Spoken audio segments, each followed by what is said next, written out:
Merci d'être là. Si vous n'êtes pas encore abonné, je vous encourage de le faire. Cliquez sur le bouton s'abonner, comme ça on se verra chaque fois. Faites-le maintenant. Merci. Alors on a un discours très intéressant ici de Emmanuel Macron. Emmanuel Macron de la France, président de la République. 45 ans d'âge. Très intéressant. On va le suivre et je ferai un commentaire juste après. On y va. La France est intervenue dès 2013 parce que des États nous ont demandé d'intervenir Belle veste, hein. Parce qu'ils étaient en train d'être simplement coupés en deux.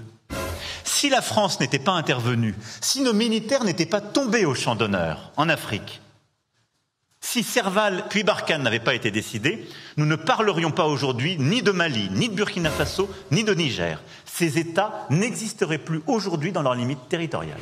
Waouh, vous avez entendu ça? C'est bouleversant. On va encore écouter une deuxième fois. Comme ça, on va parler. Waouh!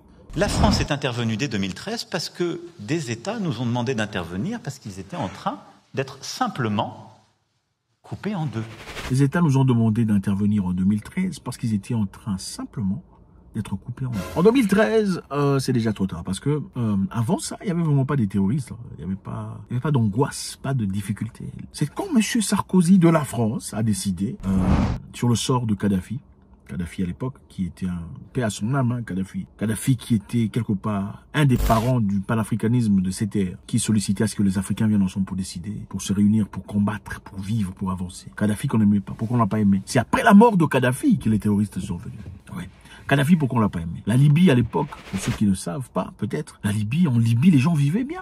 La Libye, c'était pas une démocratie, mais les gens vivaient très bien en Libye. Un couple qui se mariait, par exemple, recevait 5 000 $ venant du gouvernement, gratos. Un appartement gratuit. On ne payait pas de taxes en Libye. Aujourd'hui, vous vivez, vous payez, je sais pas, 30% ou 27%, peu importe, ça dépendamment de là où vous vivez. 27% de taxes, ça part de votre salaire. En Libye, on ne payait pas ces histoires-là. Ton argent, c'est ton argent. Si c'est 10 000 $ que tu reçois à la fin du mois, c'est 10 000 $ dans ton compte bancaire. Ton argent, c'est ton argent. Le carburant en Libye, c'était presque gratuit. Les Libyens vivaient très bien. La Libye, avec Kadhafi. Kadhafi a fait le plus grand projet d'irrigation en Libye. La Libye était désertique. C'est Kadhafi qui a emmené de l'eau.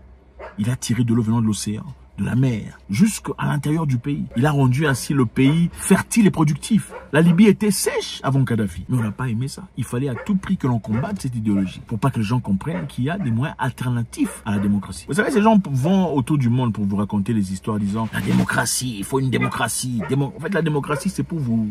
C'est la fumée, hein. C'est la fumée pour vous couvrir. En réalité, la démocratie est très bien contrôlée. Ce que vous appelez démocratie, c'est... On vous donne l'impression que c'est vous qui votez. C'est pas vous qui votez. C'est pas du tout ça. Il y a des formes de gouvernance qui fonctionnent, qui ne sont pas démocrates. La démocratie n'est pas africaine. La Libye a fonctionné dans un système qui n'était pas démocrate. Mais les gens étaient heureux, ils vivaient bien. En Libye, à chaque fois qu'il y avait une personne malade, par exemple, nécessiteux d'aller à l'étranger pour se faire soigner, par exemple, peu importe, cancer de cerveau ou quoi qu'il en soit, c'était pris en charge par le gouvernement. Le transport, la nourriture, l'alimentation, les soins, tout par le gouvernement. C'était Kadhafi qui l'a fait. Ils n'ont pas aimé ça. Mais la grande différence est que la Libye n'autorisait pas l'entrée du crony capitalisme. C'est-à-dire le capitalisme frénétique n'était pas autorisé en Libye. Les Américains et les autres ne pouvaient pas emmener leurs entreprises pour bénéficier des Libyens. C'est-à-dire les McDonald's, les Pepsi Cola n'étaient pas en Libye. Ouais, ça n'était pas à l'intérieur. Alors, comme il n'y en a pas en Corée du Nord, comme il n'y en a pas au Cuba, vous voyez un peu quand il n'y en a pas au Venezuela, vous voyez maintenant, qu'est-ce qu'il y a de commun là? Ah, vous voyez, quand votre marché n'est pas ouvert à leurs entreprises, à leur vente, vous devenez l'ennemi. Ensuite, Kadhafi, c'était l'homme qui s'est levé aux Nations Unies disant faut arrêter de nous traiter comme des enfants. Nous venons ici pour vous accompagner. Il a même jeté le papier là de Nations Unies. Il faut respecter les gens. Comment ça se fait que vous êtes vous seuls, 5 pays au Conseil de sécurité, pendant que nous sommes là comme des arbitres, des spectateurs à vous regarder. Nous ne sommes pas vos enfants. Il a fait ouvertement. Ils sont langue de bois. Ils n'ont pas aimé ça. Pourquoi? Qu'est-ce qui a décidé de la fin de Kadhafi? C'est quand Kadhafi a dit les Africains devraient commencer à utiliser comme monnaie d'échange, currency, de l'or.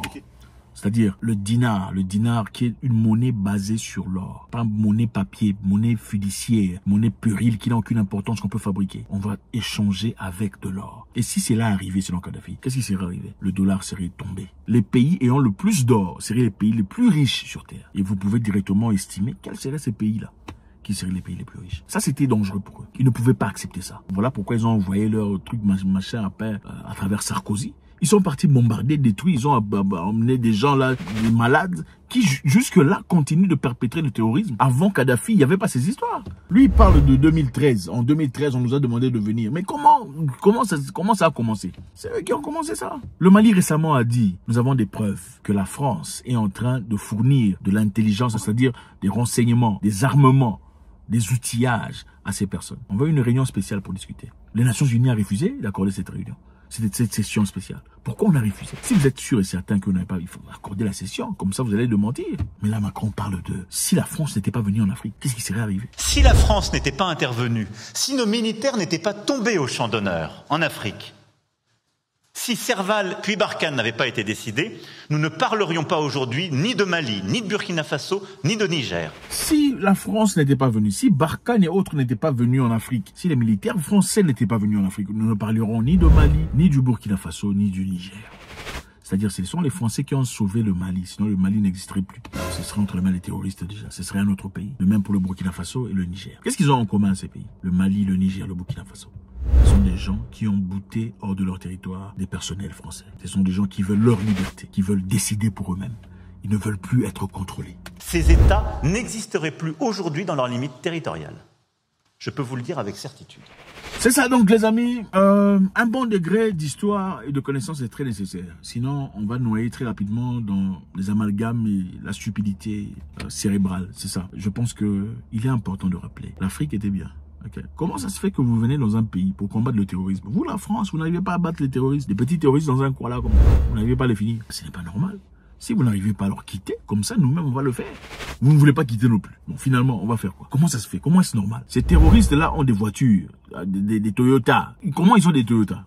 C'est entré par où? Les terroristes ont des drones. Comment ils ont eu des drones? Ils ont des équipements très avancés. Comment est-ce possible? Il y a même le monsieur Bazoum qui disait ces terroristes sont beaucoup plus équipés que nous le sommes. Bazoum l'a dit ouvertement. Comment sont équipés ces terroristes? À moins qu'il y ait un besoin important que les terroristes soient sur place pour justifier la présence d'un certain groupe de personnes. Si ce groupe de personnes reçoit 2 millions de dollars, comme on le dit, il y a le ministre des Affaires étrangères malien l'a dit. Ça coûtait 2 millions de dollars, le paiement qu'on donnait aux Français. 2 millions de dollars par jour pour leur présence. 2 millions de dollars. Ça, on ne le dit pas. Les Africains se sont sacrifiés pour la France. Ça, on ne le dit pas. Pendant la Deuxième Guerre mondiale, les Africains sont partis combattre pour la France. Ceux qui ont libéré Paris, c'était qui?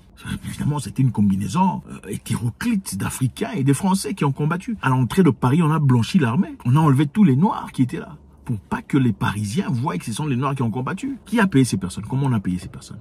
On les a ramenés au Sénégal. Ces personnes à qui on a promis des papiers, on a promis le bonheur, l'avenir, beaucoup ont été emmenés au Sénégal. C'est là-bas qu'ils ont été fusillés. C'est triste. Il faudrait penser aussi à ces personnes qui sont tombées au nom de la France. Ces personnes qui ont sacrifié leur vie au nom de la France. Ces personnes qui ont libéré Paris pour la France. Ces personnes qu'on a bafouées, à qui on n'a pas donné des chaussures, qui ont dormi dans le froid, dans le noir, dans des conditions inacceptables, qui généralement n'étaient pas acceptées par les autres militaires.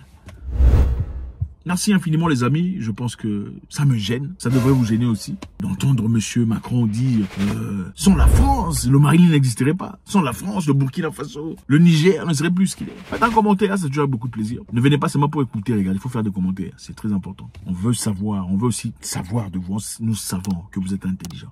Écrivez, on va vous lire, ça nous aidera. God bless.